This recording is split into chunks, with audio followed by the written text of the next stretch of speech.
Hypertension is a leading cause of preventable pregnancy-related morbidity and mortality. We know from state and national reviews that many of these deaths are preventable. We have many efficacious treatments available, but much of the morbidity and mortality from hypertension is related to denial and delay of treatment. Black women are 3 to 4 times more likely to die when giving birth in the United States than white women. Disparities in outcomes stemming from inequities in how hypertension is recognized and treated are preventable. We need to ensure that all women, regardless of their race and ethnicity, receive life-saving treatments as quickly and efficiently as possible.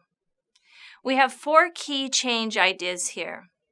The first is making sure that all women are triaged and cared for in a timely manner based on their maternal-fetal triage level, not on the order in which they arrived. It is critical to make sure that blood pressures are taken very quickly upon arrival so that treatment will not be delayed. The second key idea is to ensure that accurate blood pressures are taken. An inaccurate blood pressure can lead to inappropriate decisions being made.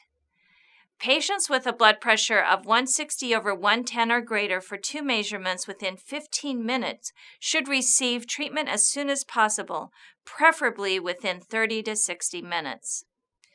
Third, we need to ensure that women with hypertension receive adequate pre- and post-birth education, follow-up, and monitoring. Finally, we need to ensure that all women know what symptoms to look for when they are pregnant, when they're discharged home, and when they should obtain postpartum emergency care. Many maternal deaths occurring immediately after discharge could be prevented if we properly communicate warning signs to women and their families. There are 4 key steps you can take to get started. First, identify your team and roles. Who is on the team that cares for the patient, and what is everyone's role? You may have obstetricians, midwives, nurses, pharmacy, emergency department staff, and many others on a team. Understanding who is on your team and how everyone works together to care for a patient is critical. Second, make sure that everyone is clear on your facility's policies and protocol for treating hypertension. Your protocol will provide specific information on who needs to be treated and how. ACOG's written policies were updated in December of 2018 for preeclampsia and hypertension in pregnancy. And they include the guidelines on which medication should be given to which patients, as well as important logistical and on-the-ground details about how and when to administer different types of medications. Also, make sure that your policy includes an escalation plan. Third, ensure that you have a system for women with high blood pressure to be referred for adequate postpartum follow-up. It is important that women who have experienced hypertension are seen for follow-up within 7 to 10 days of delivery. Make sure that all women are sent home with information about maternal early warning signs and know when to seek out emergency care.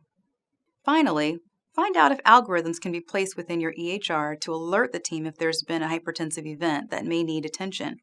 This can also be used to collect data around the time that meds are given.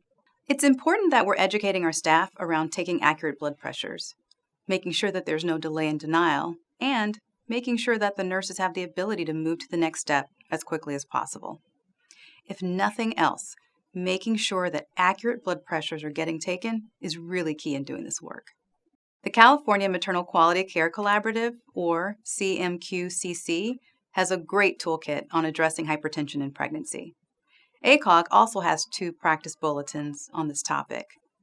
There are also nursing resources available, including AWAN's Post-Birth Initiative, which focuses on patient education about maternal early warning signs after discharge.